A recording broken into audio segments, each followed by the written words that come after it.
Welcome friends, बहुत बहुत स्वागत है आप सभी का हमारे यूट्यूब चैनल में जिसका नाम है केजी फंडा। तो दोस्तों, आज हम महली जनजाति के बारे में डिस्कस करेंगे और आपको ये बताते चलेंगे कि महली जनजाति, ये वीडियो में उतनी ही बात बताया जाएगा जितना क्वेश्चन इम्पोर्टेंट है एग्ज़ाम में आने के लिए। ठीक है, वही बातों का इस वीडियो में जिक्र किया गया है जो आपको जानना जरूरी है। बाकी फिजूल की बातों के बारे में चर्चा नहीं किया गया है। ठीक है, तो ये वीडियो जो छात्र एसएससी या झारखंड जेपीएससी की तैयारी करते हैं उनके लिए काफ़ी हेल्पफुल वीडियो होने वाला है। ठीक है, तो महली जनजाति के बारे में कुछ देख लेते हैं और ये भी बहुत इंपॉर्टेंट है। इससे क्वेश्चंस डेफिनेटली, मैं गारंटी देता हूँ कि इससे क्वेश्चन डेफिनेटली आपको बनेगा। तो महली जनजाति एक शिल्पी जनजाति है। कौन सी जनजाति जो है वो शिल्पी जनजाति है? तो महली जनजाति ये क्या है? ये शिल्पी जनजाति। ये क्वेश्चन बहुत इंपॉर्टेंट है, ये एग्जाम में आएगा। जो बांस कला में पारंगत है, यानी जो कौन सी जनजाति है जो बांस कला में पारंगत है? तो बांस कला में पारंगत है बस एक जनजाति, वो है महली जनजाति। ठीक है, ये आपको याद रखना है कि महली जनजाति जो है वो एक ऐसी जनजाति है जो बांस कला में पारंगत है। इस जनजाति को वर्गीकृत किया गया है सरल कारीगर के रूप में। इस जनजाति को कौन से कारीगर के रूप में किया गया है वर्गीकृत? सरल कारीगर के रूप में। ये याद रख लीजिए कि सरल कारीगर, इस जनजाति को सरल कारीगर के नाम से भी जाना जाता है, जो बांस कला के जो है आकृति का ये निर्माण करते हैं। और ये एक शिल्पी जनजाति है, ये एक शिल्पी है, यानी जो कलाकृति का काम करते हैं उन्हें हम शिल्पकार कहते हैं। तो ये एक शिल्पी जनजाति है। ठीक है, अब आपको याद रखना कि इस जनजाति में बी रक्त समूह की अधिकता होती है, यानी बी बी जो ब्लड ग्रुप है, ब्लड ग्रुप बी है, वो बी रक्त समूह की इसमें अधिकता होती है। ये भी एक इम्पोर्टेंट है क्योंकि ऐसा कोई भी जनजाति के बारे में, ऐसा रक्त समूह के बारे में चर्चा नहीं किया गया है। बस एक ही जनजाति है महली जनजाति जिसमें यह कहा गया है कि ये बी रक्त समूह के अधिकता होती है इस जनजाति में। महली जनजाति में बाल विवाह प्रचलित है, यानी कि बाल विवाह जो होती है, यानी कि 18 उम्र से कम में ही इनका शादी कर दिया जाता है। बाल विवाह उसी को कहते हैं जब 18 उम्र के से कम शादी हो जाता है तो आप बाल विवाह कहते हैं। तो बाल विवाह का प्रचलन इस जनजाति में है। कौन सी जनजाति में है? महली जनजाति में है। ठीक है, याद रख लीजिए। इनका विवाह टोटमवादी वंशी होता है, यानी इनका विवाह टोटमवादी वंशी, ये एक वर्ड है बहुत इंपॉर्टेंट है, समझने वाला वर्ड है। देखिए, टोटमवादी वंशी मतलब क्या हुआ कि ये टोटेमिक जो होता है, टोटम आप कह सकते हैं टोटम। तो ये टोटम क्या है? एक स्वयंवर है, यानी ये गोत्र में ही शादी करते हैं। तो कौन सी गोत्र में शादी करते हैं? ये बाही वीरवा गोत्र में, यानी कि एक ही गोत्र से शादी नहीं करते हैं, ये अन्य गोत्र से शादी करते हैं। तो इसे हम टोटमवादी वंशी भी कहते हैं। ठीक है, टोटमवादी वंशी मतलब आप समझ सकते हैं कि जैसे कि कश्यप गोत्र का जो टोटम चिन्ह होता है वो कछुआ होता है। ठीक है, जैसे कश्यप गोत्र हुआ, और कश्यप मान के चलिए आप, कश्यप जो है वो आदिवासियों का एक गोत्र है। ठीक है, आदिवासी जनजाति का एक गोत्र है कश्यप। ठीक है, तो कश्यप गोत्र का जो होता है वो कछुआ होता है, किसी का बंदर होता है। तो गोत्र चिन्ह का जैसे गोत्र होता है तो उनका पूजा करते हैं। उनका जैसे कछुआ हो तो उनका जो होता है मांस कभी नहीं खाएंगे, मांस खाना वर्जित हो जाता है, उनकी पूजा करते हैं। तो वो हो जाता है टोटम। अब टोटम वंशी वादी वंश मतलब क्या होता है कि वो टोटेमिक गोत्र फॉलो करते हैं, यानी कि वो अपने गोत्र को ही फॉलो करते हैं। ठीक है, अब जनजाति में अक्सर क्या होता है कि बाही विवाह गोत्र ही मान्यता दी जाती है, यानी सम विवाह गोत्र का मान्यता इसमें नहीं होता है। जितनी भी जनजाति है आप देखिएगा, कुछ ही जनजाति है जिसमें सम विवाह गोत्र होता का शादी हो जाता है। बाह्य विवाह गोत्र का शादी इसमें वर्जित है, यानी विवाह वर्जित है। ठीक है, अब ये इतना इम्पोर्टेंट नहीं था। इम्पोर्टेंट जो बात है वो मैं आपको बताता हूँ, इसमें कौन कौन सी बात और इम्पोर्टेंट है। इनकी मुख्य देवी सूरजी देवी, ये बहुत इंपॉर्टेंट है, वेरी इंपॉर्टेंट कि मुख्य देवी का क्या नाम है? सूरजी देवी। ठीक है, मुख्य इंपॉर्टेंट है, बहुत इंपॉर्टेंट है सूरजी देवी। इसे नोट कर लीजिए, स्क्रीनशॉट कर लीजिए, जो कर सकते हैं आप कर लीजिए। क्योंकि मुख्य देवी जैसे सिंगबोंगा होता है, उड़ाओं का धर्मेश होता है, संथाल का सिंगबोंगा हो जाता है, उसी तरह इसमें सूरजी देवी होता है। ठीक है, मुख्य देवी। इस जनजाति के लोग पुरखों की पूजा गोरम साकी, यानी पुरखों के पूजा को क्या कहते हैं? गोरम साकी कहते हैं। पुरखों की पूजा को क्या कहते हैं? गोरम साकी, जिसे बूढ़ा बूढ़ी पर्व के रूप में मनाते हैं, यानी बूढ़ा बूढ़ी यानी पूर्वज। पूर्वजों की पूजा क्या होता है? पुरखों का मतलब क्या हुआ दोस्तों? पुरखों का मतलब हुआ पूर्वज। पुरखों का मतलब क्या हुआ? पूर्वज हुआ। और पूर्वज की पूजा होता है बूढ़ा बूढ़ी पर्व के रूप में माना जाता है और इसे गोरोम साकी कहते हैं। कौन सा साकी कहते हैं? गोरोम साकी। याद रख लीजिए, बहुत इंपॉर्टेंट है। जो इम्पोर्टेंट है वही चीज़ आपको मैं बोल रहा हूँ कि याद रख लीजिए, नोट कर लीजिए। और जो इम्पोर्टेंट नहीं है मैं उससे क्लियरली बता दे रहा हूँ कि ये इम्पोर्टेंट नहीं है।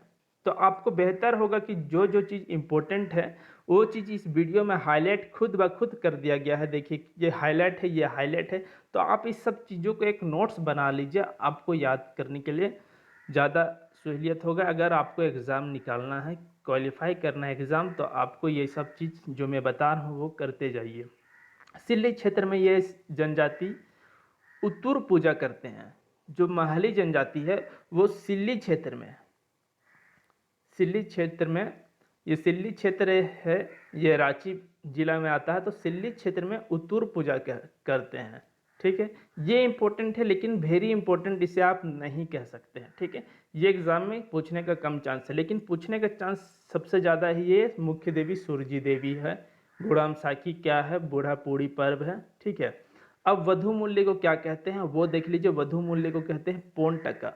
यह याद रख लीजिए, वधु मूल्य को महली जनजाति में, महली जनजाति में महल जो है, महल यानी महली जनजाति, तो महली जनजाति में पौन टका, टका दे रहे हैं। ठीक है, पौन टका। मैं आपको बता दूंगा अगले वीडियो में कि पौन कौन कौन सी जनजाति का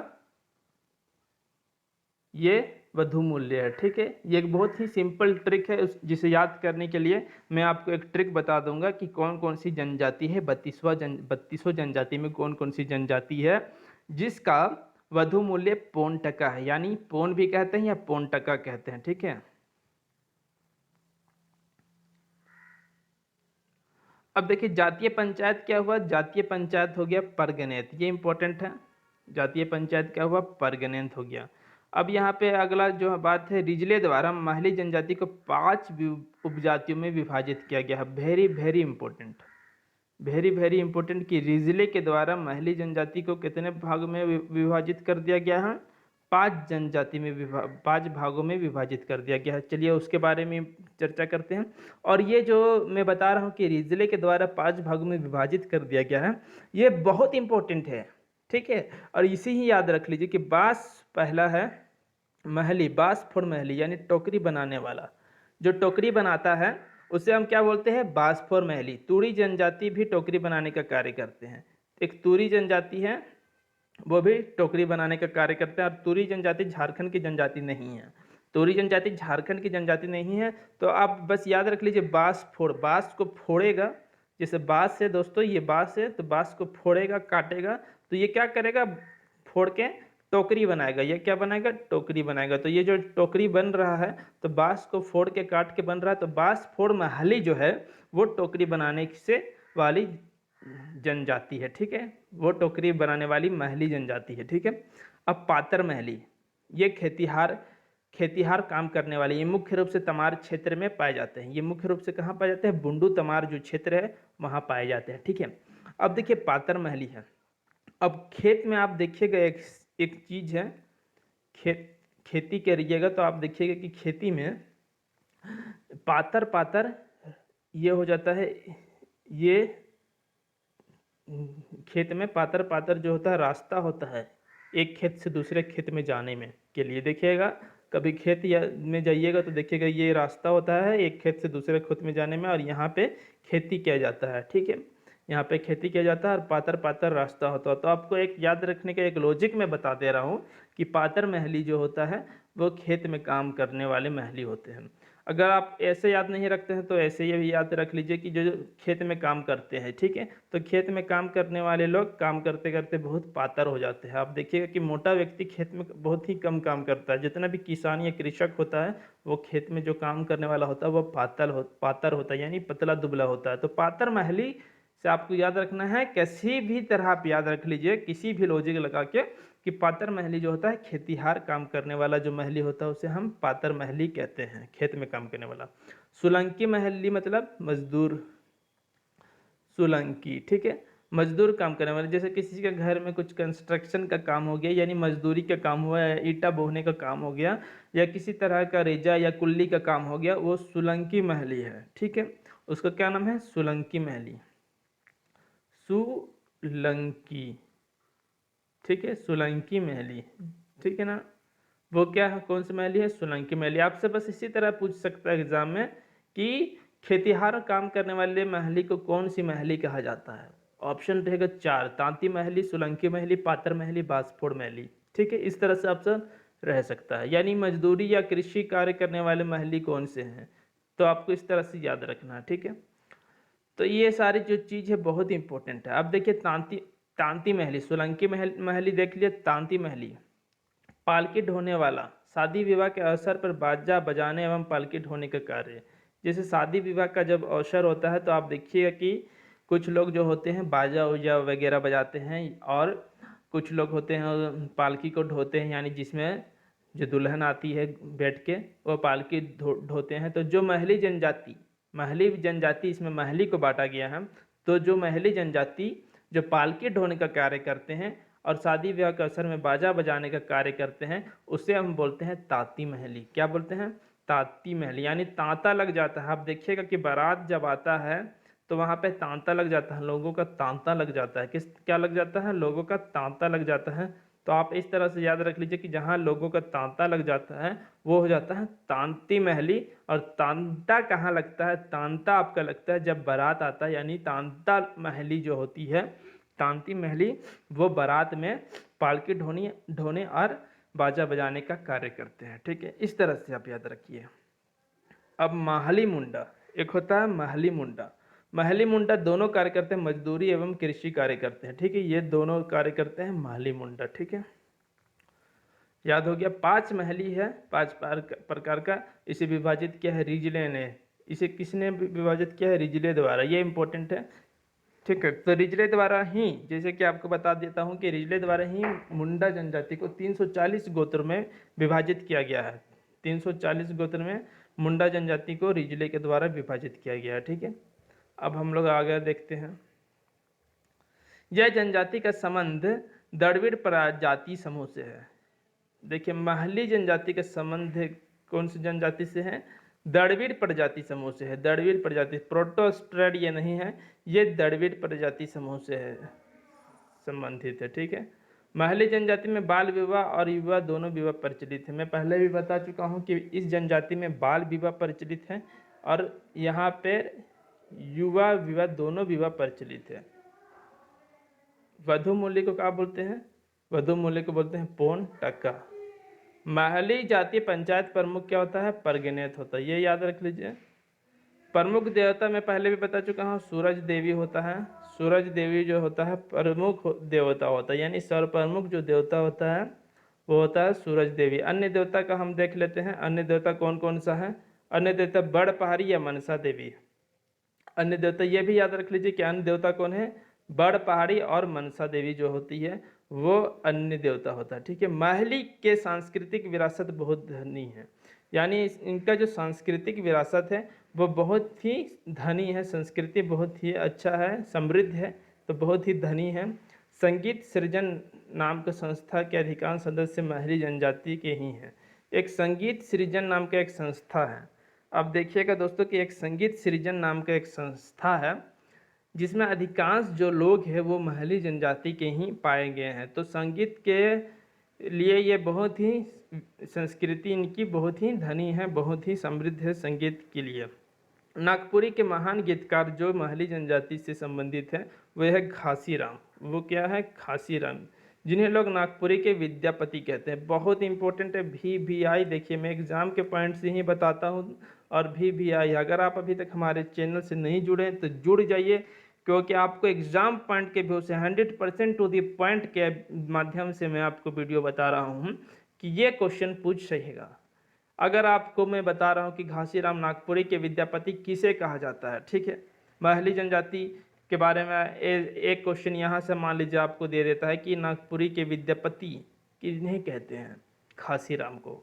किस जनजाति से है? महली जनजाति से है, नागपुरी के महान गीतकार है। ठीक है, तो एग्ज़ाम पॉइंट के व्यू से बहुत इंपॉर्टेंट ये वीडियो मैं आपको बता रहा हूँ, तो आप हमसे ज़्यादा से ज़्यादा दोस्तों के साथ जुड़ जाएं। दोस्तों, नागपुरी के विद्यापति कहते हैं किसे, घासी राम को कहते हैं। इस जनजाति के उपशाखा के थे। ठीक है, जो नागपुरी के महान गीतकार है घासी राम, जिन्हें लोग नागपुरी के विद्यापति कहते हैं, इसी जनजाति के उपशाखा के थे। ठीक है, उपशाखा मतलब उपशाखा जो 5 शाखा बताया, वो बाजपुर महली, पातर महली, सोलंकी महली, कांति महली और महली मुंडा, ये पांचों में से किसी एक महली से थे घासी राम। ठीक है, जिसे हम बोलते हैं महली जनजाति के उपशाखा। मैं आपको समझा दिया कि उपशाखा मतलब क्या हुआ, वही 5 जो विभाजित है वही 5 है। अब इनका पर्व देखिए, इनका पर्व जो है बंगरी, हरियारी, नवाखानी आदि पर्व। नवाखानी में पहले भी बता चुका, नियान खाने से, हरियारी मैंने खेती का काम से, बंगरी एक अन्य पर्व है। ये पर्व बनाते हैं, ये पर्व जो बनाते हैं ये महली जनजाति ये पर्व बनाते हैं। ठीक है, तो महली जनजाति के बारे में इतनी ही था आज का हमारा लेक्चर, और ये एग्जाम पॉइंट के व्यू से बहुत इंपॉर्टेंट था, तो इसे आप ज़्यादा से ज़्यादा दोस्तों के साथ शेयर करें और हमारे चैनल को आप सब्सक्राइब करें, लाइक करें। ठीक है, अगला हम लोग जितने भी जनजाति है उसके बारे में वीडियो अपलोड करते रहेंगे, और पूरा झारखंड की जितने भी हिस्ट्री हुआ, ज्योग्राफी, पॉलिटिकल, सारी वीडियो करंट अफेयर की आने वाली है इस चैनल में, तो दोस्तों के ज़्यादा से ज़्यादा जोड़ लें। धन्यवाद।